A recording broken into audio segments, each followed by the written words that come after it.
Have you ever had that weird feeling that no matter how many A's you got, school didn't really set you up for, the real world? What if I told you the whole system wasn't built to make you a success, but was actually designed for something totally different? Just let that sink in for a second. This quote really hits you, right? It gets to the very heart of what we're talking about today. The idea that for years and years, you were being trained for a game you didn't even know you were playing. It's a pretty wild thought, but once you see it, you just can't unsee it. So what was the real curriculum? We're calling it the obedience blueprint. The big idea here is that school was less about genuine learning and way more about conditioning. Conditioning you to follow the rules, to wait for someone to tell you what to do, and to value just being compliant over everything else. And that leads to this huge question. Seriously, think about your own life. Your job, your side hustle, whatever it is, who really gets ahead? Is it the person who sits there and waits for a perfect step-by-step instruction manual, or is it the person who just jumps in and figures it out when nobody knows the answer? We all know which one it is. Okay, look at this. This slide lays out the conflict perfectly. On the left, you've got the recipe for getting a perfect grade. Follow the rules, spit back the known answers, memorize, and comply. Simple. But then you look at the right side, and that's the recipe for actually making a dent in the universe. Breaking rules, creatively, of course, facing problems that have no known answers, and taking initiative. They're not just different, they are complete polar opposites. So, how in the world did we end up here? Why was our education system built this way? Well, to get the answer, you gotta go back in time. And the origin story is gonna surprise you. It all started on the factory floor.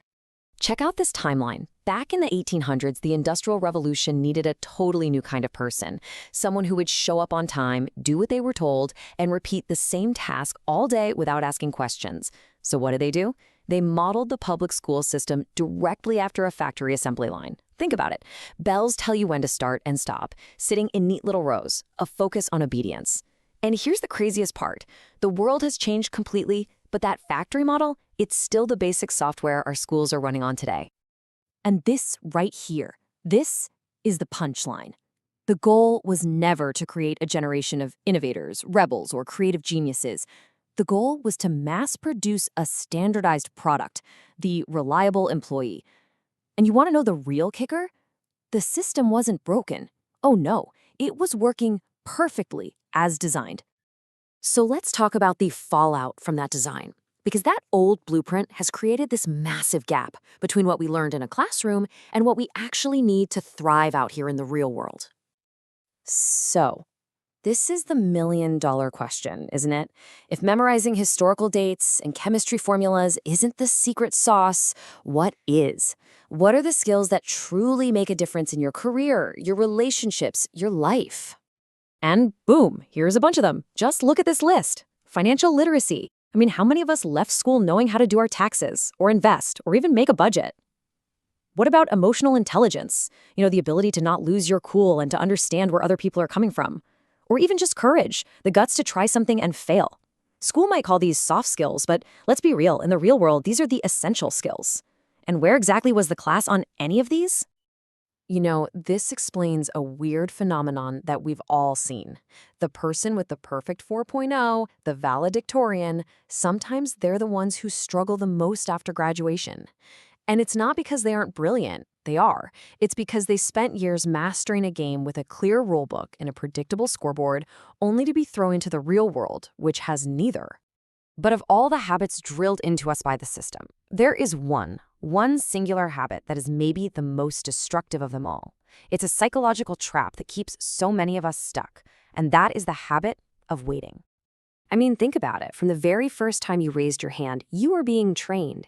Wait for permission to talk, wait to be called on, wait for the assignment, wait for the grade. After a dozen years of that, it becomes this deep, unconscious reflex. As adults, we wait for the right time to launch that idea. We wait for our boss's approval before we share our opinion. We wait for someone, anyone, to give us the green light. But here's the simple, beautiful, powerful truth. The world doesn't reward the waiters. It rewards the starters. It rewards the doers. The second you decide to break that lifelong habit of waiting and just take a step, any step, that's the moment the entire game starts to shift in your favor. Okay, so if this old programming is holding us back, how do we override it? Here's the secret. It's not about learning more things. It's about unlearning the old things first. So let's talk about the new path forward. First things first, you have to unlearn the fear of being wrong. School teaches us there's only one right answer and any mistake gets a big red X. But out here, curiosity and trying stuff out is how everything good gets created. So ask the dumb questions, try the weird experiment, be willing to look a little foolish. That's where all the magic happens. Number 2, and we've been hitting this hard, you have to consciously fight that urge to wait. The right time is a complete myth. It doesn't exist. The perfect plan isn't real. Just take one small action today without asking anyone for permission. Action is what creates clarity. You don't find clarity by sitting and thinking about it. And finally, you have to unlearn the addiction to getting a gold star from somebody else. School trains you to constantly look to the authority figure for validation. Is this good enough? You have to learn to become your own source of approval. Trust your gut, believe in your ideas, and decide for yourself what success looks like. I really want you to let this one soak in. If you have ever felt like you're behind in life or that you missed some secret instruction manual that everyone else got, it's not you. You're not broken and you're not failing. You were just given the wrong map for the territory. And the best part? Now you know, and now you get to draw your own. And really, this is what it all boils down to. Real success isn't about having the most facts memorized. It's about being awake. Awake to how the world actually works, awake to your own conditioning, and awake to the power you have to change it.